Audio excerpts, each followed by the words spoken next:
नमस्कार मैत्रिणींनो, पल्लवीज किचन मध्ये आपलं खूप खूप स्वागत आहे. आज आपण बघणार आहे बटाट्याचा ठेचा किंवा चटणी. त्यासाठी लागणार आहे आपल्याला 6 बटाटे. बटाट्याच्या वरची साल काढून घ्यायची आहे, ते पाण्यामध्ये ठेवून द्यायचे आहे. त्यानंतर बारीक त्याच्या फोडी करून घ्यायच्या आहेत. अशा प्रकारे तेही पाण्यात ठेवून द्यायचे आहे. 2-3 पाण्याने बटाटा स्वच्छ धुवून घ्यायचा आहे.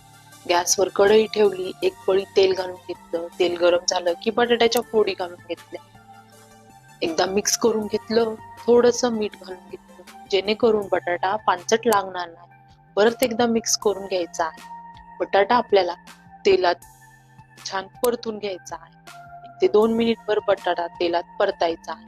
तुम्हाला दिसतच असेल बटाट्याचा रंग बदलत आलेला आहे. बटाटा आपला तेलात परतून झालेला आहे. अशा पद्धतीने सेम कढाईमध्ये 2 टेबलस्पून तेल घालायचं. त्यामध्ये थोडेसे शेंगदाणे घालून घ्यायचे. मिरच्या घालून घ्यायच्या. तेलामध्ये छान परतून घ्यायचं. एका प्लेटमध्ये काढून घ्यायचं. त्याचं जाडसर वाटण आपल्याला तयार करायचं आहे. त्यानंतर सेम कढाईमध्ये 2 टेबलस्पून तेल घालायचं. तेल गरम झालं की मोहरी घालायची. मोहरी छान फुलली की त्यामध्ये 1 टेबलस्पून जिरे घालायचे. जिरे छान तडतडले की त्यामध्ये 2 मध्यम आकाराचे कांदे घेतलेले आहेत, ते बारीक करून घेतले, ते घालून घ्यायचा. कांद्याचा हलकासा रंग गुलाबी झाला आहे, तुम्हाला दिसतच असेल. त्यामध्ये आपल्याला लाल मिरची पावडर घालायची. अर्धा चमचा हळद, 1 चमचा घरचा मसाला. तुम्ही हवं तर कोणताही मसाला यूज करू शकता, सब्जी मसाला किंवा गरम मसाला. मीठ घालायचं. मसाले तेलात छान परतून घ्यायचे आहे. त्यानंतर आपल्याला त्यामध्ये बटाट्याच्या फोडी घालून घ्यायच्या.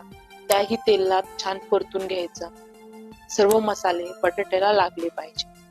त्यानंतर झाकण ठेवून आपल्याला 4 ते 5 मिनिटभर बटाट्याची छान वाफ काढून घ्यायची आहे. तुम्हाला दिसतच असेल, झाकण ठेवून बटाट्याची छान वाफ काढून घ्यायची आहे. साधारण मध्यम आचेवर 4 ते 5 मिनिट सहज लागतात. 4 ते 5 मिनिटानंतर बटाट्याला छान वाफ बसलेली आहे. एकदा मिक्स करून घ्यायचं. त्यामध्ये आमचूर पावडर घालायची. आमचूर पावडर नसेल तर तुम्ही मॅगी मसाला किंवा सब्जी मसाला घालू शकता, पण आमचूर पावडरने टेस्ट छान येते. तयार केलेलं जाडसर शेंगदाणा मिरचीचं वाटण तेही घालून घ्यायचं. एकदा मिक्स करून घ्यायचं. एकजीव होईपर्यंत मिक्स करायचं.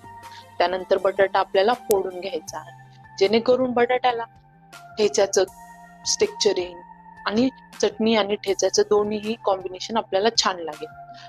ही भाजी तुम्ही वरण भातासोबत, फोडणीच्या भातासोबत, मसाले भातासोबत खाऊ शकता. खूप कंटाळा आला असेल तर फोडणीचा भात केला असेल तर ही भाजी त्याबरोबर खाऊ शकता. खूप छान लागते. तुम्ही ही एकदा नक्की ट्राय करा. बटाटा पूर्णपणे शिजून झाला आहे. आता सर्व करून घेऊया. तुम्हाला जर माझ्या रेसिपी आवडत असेल तर पल्लवीज किचनला नक्की सबस्क्राईब करा, लाईक करा, शेअर करा, कमेंट करा. व्हिडिओ पाहिल्याबद्दल धन्यवाद.